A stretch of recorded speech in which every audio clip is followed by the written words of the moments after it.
Yun na nga, at dahil sa hindi ako maka-get over dito sa underrated Japanese food na to, binalikan ko siya. Actually, pangalawang punta ko na rito. Diba? Masarap siya eh. Naghahanap ka ba ng Japanese food na mura, swak sa budget mo? Ito na yun, dayuhin mo tong Kumukuro. Pero ba kung saan to? Dito lang to sa Show Boulevard sa Calentong. Tapat ng JRU, Hopia, nakilera ng McDo. Ayun naman, itong in-order ko ngayon, ito yung Omu Rice. Ayan o, binalot siya sa egg. May rice na may meat.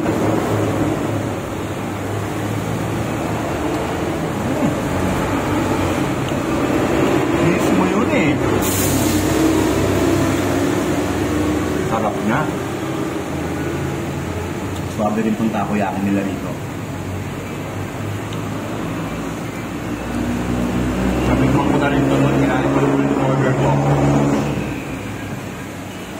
Pwede. Spicy gyoza.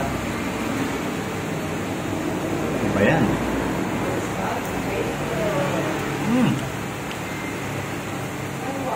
May subo ng fried rice nila, Omu rice.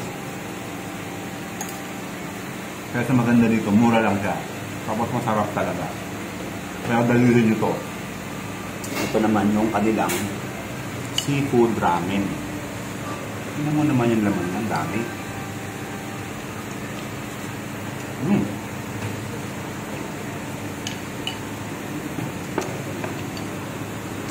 Gayuhin mo na to, dito lang ko sa Show Boulevard, tapat ng Hopia.